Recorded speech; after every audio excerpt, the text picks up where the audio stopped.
રૂપાલા સામે વિરોધને લઈને માતાના મઢથી શરૂ થયેલ ધર્મ રથયાત્રા અંજાર પહોંચી। પરસોત્તમ રૂપાલાના નિવેદનને લઈને ક્ષત્રિય સમાજમાં ઊભો થયેલો વિરોધ અત્યાર સુધી ખૂબ જ શાંતિપૂર્વક આગળ ધપી રહ્યો છે। આ દરમિયાન પરસોત્તમ રૂપાલા સામે વિરોધ થતા કોઈપણ જાતનું સકારાત્મક પરિણામ ન દેખાતા 24મી તારીખથી શરૂ થયેલ ધર્મ રથયાત્રા માતાના મઢથી શરૂ થયા બાદ અંજાર પહોંચી હતી। આ ધર્મ રથયાત્રાનું ભવ્ય સ્વાગત કરવામાં આવ્યું હતું। આ ધર્મ રથયાત્રાના સંયોજક રાણુભા જાડેજાએ વિગતો આપતા જણાવ્યું હતું કે રૂપાલા સામેનો વિરોધ હવે ભારતીય જનતા પાર્ટીના વિરોધ સુધી પહોંચ્યો છે અને હવે સત્તાધારી પક્ષ દ્વારા સત્તાનો દુરુપયોગ કરીને ડરાવવા ધમકાવવાના પ્રયાસ થાય છે, જેનો જવાબ ક્ષત્રિય સમાજ 18 વર્ણની સાથે રહીને આગામી સમયમાં આપશે। તેમણે જણાવ્યું હતું કે આ વિરોધને દબાવવા માટે પોલીસ પ્રશાસનનો ઉપયોગ શરૂ થયો છે, પરંતુ ક્ષત્રિય સમાજ ઘૂંટણીએ પડવાનો નથી, એ ભારતીય જનતા પાર્ટીએ સમજી લેવાની જરૂર છે। રાણુભા એસ જાડેજા, ગુજરાત પ્રદેશ શ્રી રાજપૂત કરણી સેના મીડિયા પ્રભારી।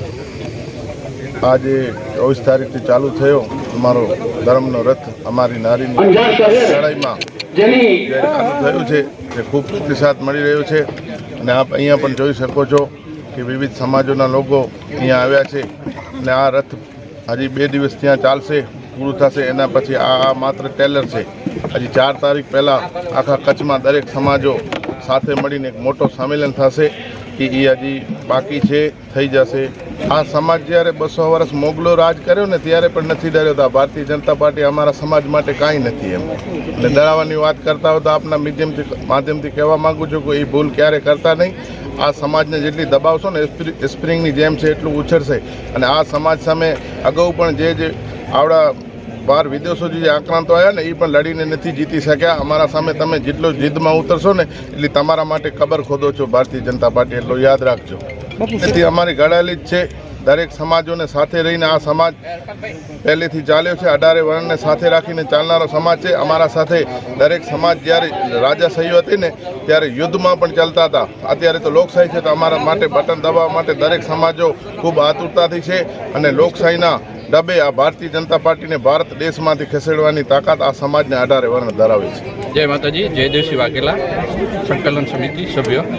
અમારો જે આજનો આ કાર્યક્રમ છે અંજાર મુકામે તારીખ 24ના માતાના મઢ મુકામેથી ધર્મ ક્ષત્રિય રથનું આયોજન કરવામાં આવેલું અને આજે ચોથા દિવસે અમે અહીંયા અંજાર ઉપસ્થિત છે ત્યારે અમારી આ જે લડાઈ છે સ્વાભિમાનની લડાઈ છે અને એક સામાજિક લડત છે અને એક સમયે અમારી જે આ લડત રૂપાલા સામે શરૂ થયેલી આજે ક્યાંક ને ક્યાંક ભારતીય જનતા પાર્ટી સામે આવીને ઊભી રહી છે। હવે અમે જે આ ધર્મરથ લઈને જન જાગૃતિ અભિયાન શરૂ કરેલું છે, માત્ર અમારા ક્ષત્રિય સમાજની પણ દરેક સમાજને સાથે લઈ અને ભારતીય જનતા પાર્ટીના વિરોધમાં વધુમાં વધુ મતદાન થાય એ માટેનો મારો એક પ્રયાસ છે। કુલ આ અમારી લડત પુરુષોત્તમ રૂપાલા સામેની હતી અને ક્યાંક ને ક્યાંક અમારા સ્વાભિમાન ઉપર આવ્યું છે, એટલે હવે અમારી આ લડાઈ જ્યાં સુધી માત્ર લોકસભા ચૂંટણી નહીં પણ એના પછી પણ ચાલુ રહેશે અને કાયમ માટે રહેશે, જ્યાં સુધી આના ઉપર ભારતીય જનતા પાર્ટીનું કોઈ સ્ટેન્ડ કાયમ ના થાય। ખૂબ જ સારો પ્રતિસાદ મળી રહ્યો છે। અમે 24 તારીખે માતાના મઢથી શરૂઆત કરેલી, આપે જોયું હશે કે માતાના મઢથી કરીને દરેક જગ્યાએ ખાલી માત્ર અમારો ક્ષત્રિય સમાજ નહીં પણ સર્વ સમાજ, દરેક સમાજ અમારી સાથે ખૂબ જ બહોળો પ્રતિસાદ આપે છે અને ગામે ગામ અમને સમર્થન મળી રહ્યું છે અને ખૂબ જ મોટી સંખ્યામાં આ વખતે અમને વિશ્વાસ છે કે અમે ભારતીય જનતા પાર્ટીને ખૂબ જ મોટી મત આપીશું।